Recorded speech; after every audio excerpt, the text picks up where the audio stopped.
Joining us is Ogun Sector Commander of the Federal Road Safety Corps, Clement Oladele. Good morning.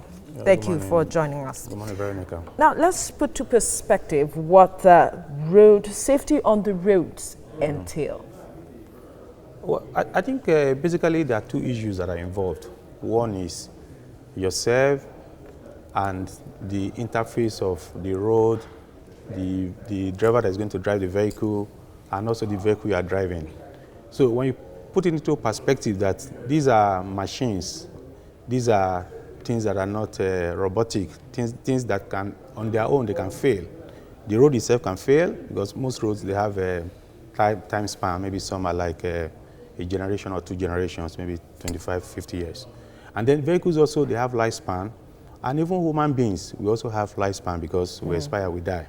And so when we notice all this, then all we need to do is that to ensure we follow standards because rules are already made. In fact, the United Nations goes as far as making sure that they make rules that countries are supposed to accede to.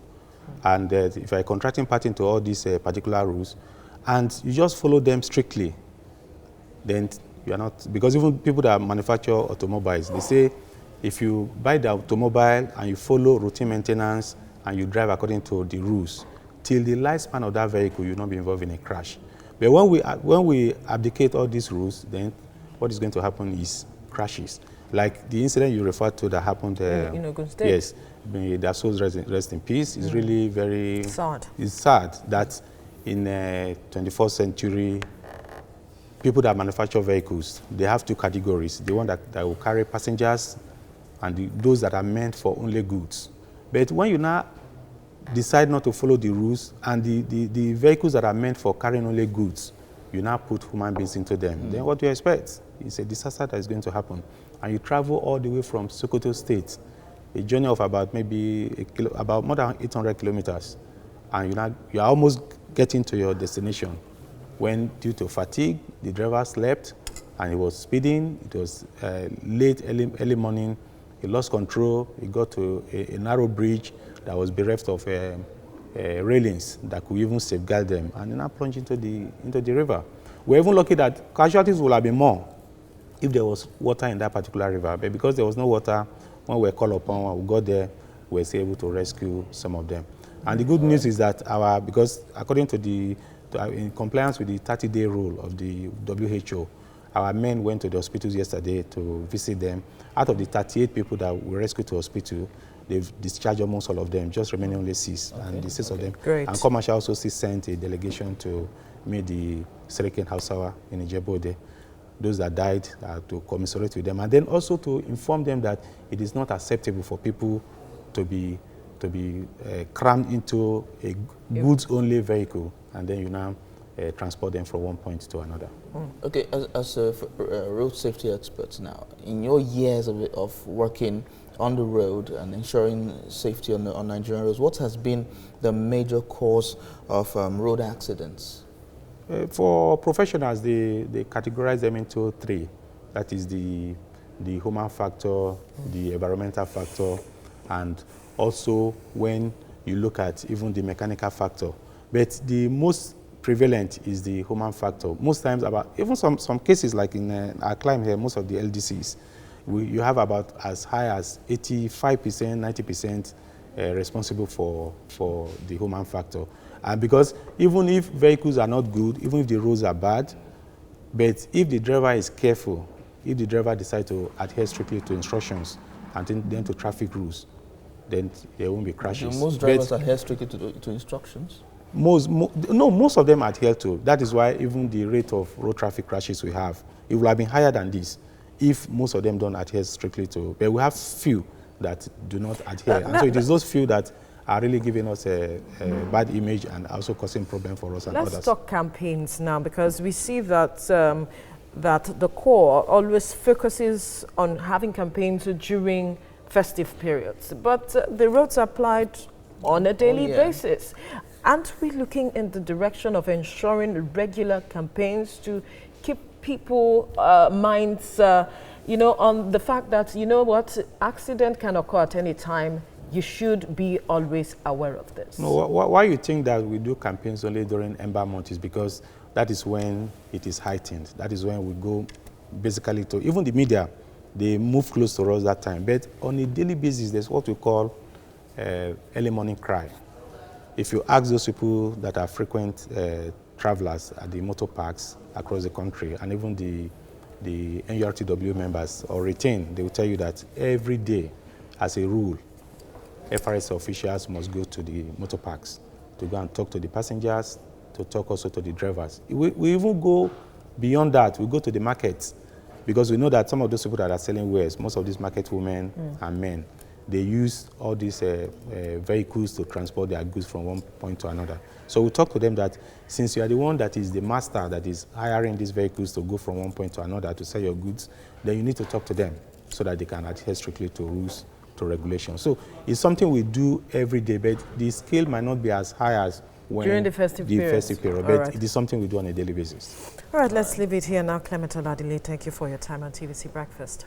Thank you very much. Well, joining us is the Ogun State Sector Commander of the Federal Road Safety Corps, Clement Oladile. Thank you very much for joining us. Good morning. All right, so what is the passengers' involvement in ensuring safety on Nigerian roads? I think it's key that we should, as a passenger in a vehicle, your safety should be your priority.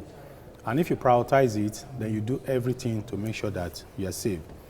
Even the world bodies, especially like the WHO, the UN, they talk about making sure that we have safe systems.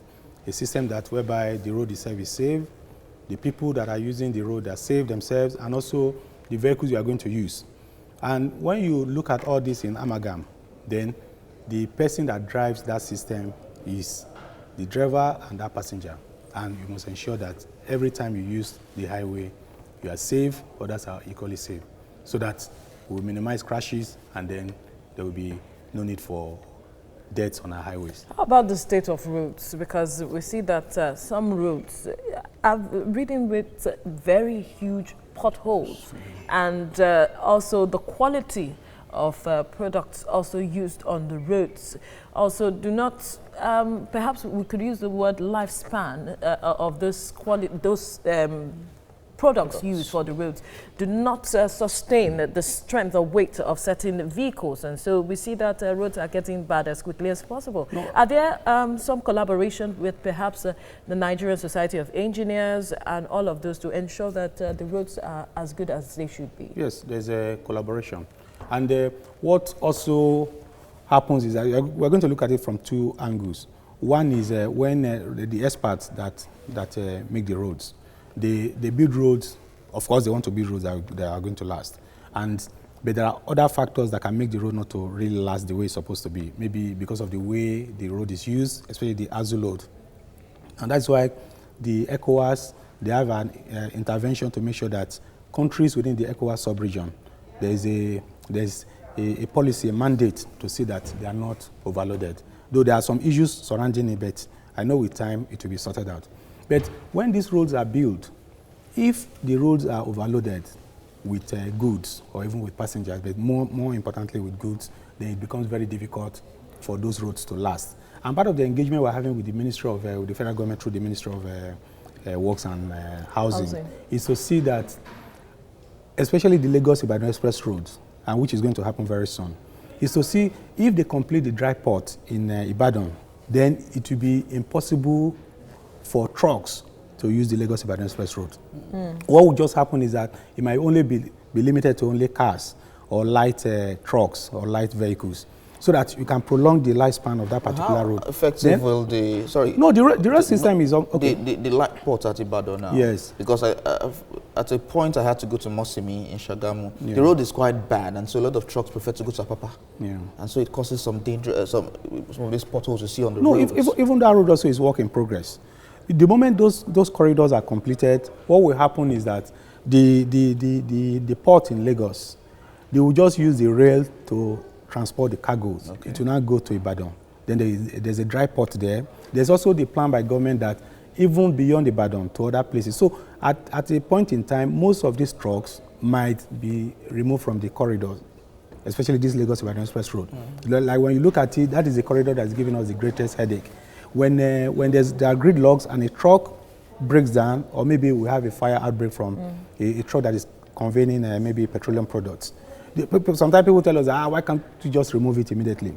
But what happens in practice is that that same gridlock is the same road that we're going to use for our recovery vehicles to come. And you know, in this part of the globe, unlike other parts of the country, of the world, where the moment there's a breakdown, you see all vehicles that are going en route that particular corridor. They will just isolate that particular gridlock. So it becomes easier for emergency vehicles to move there. But if the gridlock persists, it will be difficult for us also to bring even our recovery vehicles to remove them. Now, there are sometimes you see trucks that some feel that shouldn't be on the roads.